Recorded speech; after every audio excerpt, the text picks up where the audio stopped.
ଏବେ ଏବେ ଆୟୁଷ୍ମାନ ଭାରତ କାର୍ଡ଼କୁ ନେଇ ଆସିଲା ଗୋଟିଏ ବହୁତ ବଡ଼ ଅପଡ଼େଟ୍। ଆଉ କ'ଣ ଅପଡ଼େଟ୍ ଆସିଛି ଏ ଭିଡ଼ିଓ ମାଧ୍ୟମରେ ସମ୍ପୂର୍ଣ୍ଣ ଜାଣିବା। ଆଉ ଜାଣିବା ପାଇଁ ଆପଣମାନେ ଭିଡ଼ିଓଟି ପୁରା ଲାଷ୍ଟ ପର୍ଯ୍ୟନ୍ତ ଦେଖନ୍ତୁ, ସମ୍ପୂର୍ଣ୍ଣ ଜାଣିପାରିବେ କେତେ ଲୋକ ଓଡ଼ିଶାରେ ପାଇବେ ଏ ଯେଉଁ ଆୟୁଷ୍ମାନ ଭାରତ କାର୍ଡ଼, ତାହା ସମ୍ପୂର୍ଣ୍ଣ ମାଧ୍ୟମରେ ଜାଣିବା ଆଉ ଦେଖିବା ମଧ୍ୟ ସରକାର କ'ଣ ନୋଟିଫିକେସନ୍ ଦେଇଛନ୍ତି।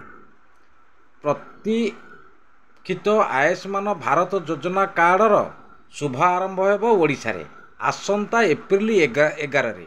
କେନ୍ଦ୍ର ସ୍ୱାସ୍ଥ୍ୟମନ୍ତ୍ରୀ ଜେପି ନଡ୍ଡା ଓଡ଼ିଶା ଗସ୍ତରେ ଆସି ଏହାର ଶୁଭାରମ୍ଭ କରିବେ। ଏଥିରେ ମୁଖ୍ୟମନ୍ତ୍ରୀ ସହ କେନ୍ଦ୍ର ସ୍ୱାସ୍ଥ୍ୟମନ୍ତ୍ରୀ ଓ 3 ଜଣ କେନ୍ଦ୍ରମନ୍ତ୍ରୀ ଉପସ୍ଥିତ ରହିବେ। ତେବେ ଏହି ଆୟୁଷ୍ମାନ ଭାରତ ପ୍ରଧାନମନ୍ତ୍ରୀ ଜନ ଆରୋଗ୍ୟ ଯୋଜନା କିଭଳି କାର୍ଯ୍ୟକାରୀ କରାଯିବ, ଏହି କାର୍ଡ଼ ମାଧ୍ୟମରେ କେଉଁମାନେ ବିଶେଷ ଭାବରେ ଉପକୃତ ହେବେ, ତାହା ସହିତ କାର୍ଡ଼ ବ୍ୟବହାରର ପ୍ରଣାଳୀକରଣ ରହିଛି, ସେ ନେଇ ଅଧିକ ସୂଚନା ଦିଆଯାଇଛି। 1,03,00,000 ପରିବାରକୁ ସାମିଲ ରାଜ୍ୟରେ 3.5 କୋଟି ଲୋକଙ୍କୁ ମିଳିବ ଆୟୁଷ୍ମାନ କାର୍ଡ଼। 1,03,00,000 ପରିବାରକୁ ସାମିଲ କରାଯିବ। ପୂର୍ବରୁ ପ୍ରତି ପରିବାରକୁ ଗୋଟିଏ କାର୍ଡ଼ ମିଳିଥିଲା। ନୂଆ ଯୋଜନାରେ ପ୍ରତି ସଦସ୍ୟଙ୍କୁ ଗୋଟିଏ ଲେଖାଏଁ କାର୍ଡ଼ ଉପଲବ୍ଧ ହେବ। ପୂର୍ବରୁ କେବଳ 16ଟି ରାଜ୍ୟରେ 900ଟି ତାଲିକାଭୁକ୍ତ ହସ୍ପିଟାଲରେ ଦେୟମୁକ୍ତ ରହିଥିଲା। ଏବେ ଦେଶରେ 29,000 ତାଲିକାଭୁକ୍ତ ଘରୋଇ ଏବଂ ସରକାରୀ ହସ୍ପିଟାଲରେ ଦେୟ ଚିକିତ୍ସା ସେବା ମିଳିବ, ଯାହା କାଶ୍ମୀର ଠାରୁ କନ୍ୟାକୁମାରୀ ପର୍ଯ୍ୟନ୍ତ ଏହି କାର୍ଡ଼ କାମ କରିବ ବୋଲି କହିଛନ୍ତି ସ୍ୱାସ୍ଥ୍ୟମନ୍ତ୍ରୀ ମୁକେଶ ମହାଲିଙ୍ଗ। ଏବେ କ'ଣ କହୁଛନ୍ତି ଭିଡ଼ିଓରେ ସମ୍ପୂର୍ଣ୍ଣ ଆସନ୍ତୁ ଜାଣିବା। କ୍ରାନ୍ତକାରୀ ଯୋଜନା ସ୍ୱାସ୍ଥ୍ୟ କ୍ଷେତ୍ରରେ ବୈପ୍ଳବିକ ପରିବର୍ତ୍ତନ ଆଣିବା ପାଇଁ ଆୟୁଷ୍ମାନ ଭାରତ ଏବଂ ଗୋପବନ୍ଧୁ ଆରୋଗ୍ୟ ଯୋଜନା ନାଁରେ ସ୍ୱାସ୍ଥ୍ୟ କାର୍ଡ଼ ଆସନ୍ତା 11 ତାରିଖ ଦିନ ଶୁଭ ଲୋକାର୍ପଣ ଅବସର କରାଯିବ।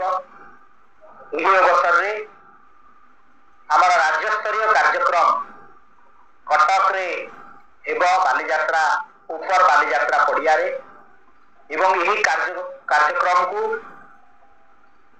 ଆୟୁଷ୍ମାନ ଭାରତ ଯୋଜନା ଏବଂ ଗୋପବନ୍ଧୁ ଆରୋଗ୍ୟ ଯୋଜନାର ଯେଉଁ ସ୍ୱାସ୍ଥ୍ୟ କାର୍ଡ଼ ଲୋକାର୍ପଣ କରାଯିବ, ଏହାକୁ ଏହି ମଞ୍ଚରୁ ଲୋକାର୍ପିତ କରିବେ ମାନ୍ୟବର ଓଡ଼ିଶା ପ୍ରଦେଶର ମୁଖ୍ୟମନ୍ତ୍ରୀ ମୋହନ ଚରଣ ମାଝୀ ଏବଂ ମାନ୍ୟବର ୟୁନିୟନ କ୍ୟାବିନେଟ ମନ୍ତ୍ରୀ ସ୍ୱାସ୍ଥ୍ୟ ଓ ପରିବାର କଲ୍ୟାଣ ବିଭାଗ ଜଗତ ପ୍ରସାଦ ନଡ୍ଡା जी ତାଙ୍କ ସହିତ ରହିବେ ଆମର 3 ଜଣ यूनियन कैबिनेट मंत्री श्रीजुक्त धर्मेंद्र प्रधान जी, श्रीजुक्त जोएल ओराम जी एवं श्रीजुक्त अश्विनी वैष्णव जी। ता सहित आमर यह लोकार्पण उत्सव रे मध्य आमर मान्यवर 2 उपमुख्यमंत्री एवं मान्यवर कटक जिलार मान्यवर सांसद एवं विधायक माने जाने तो सरकार एवं एप्रिल 11 तारिख में शुभारंभ करेंगे बोली बहुत बड़ घोषणा कले आम प्रिय मुख्यमंत्री श्रीजुक्त मोहन चरण माझी।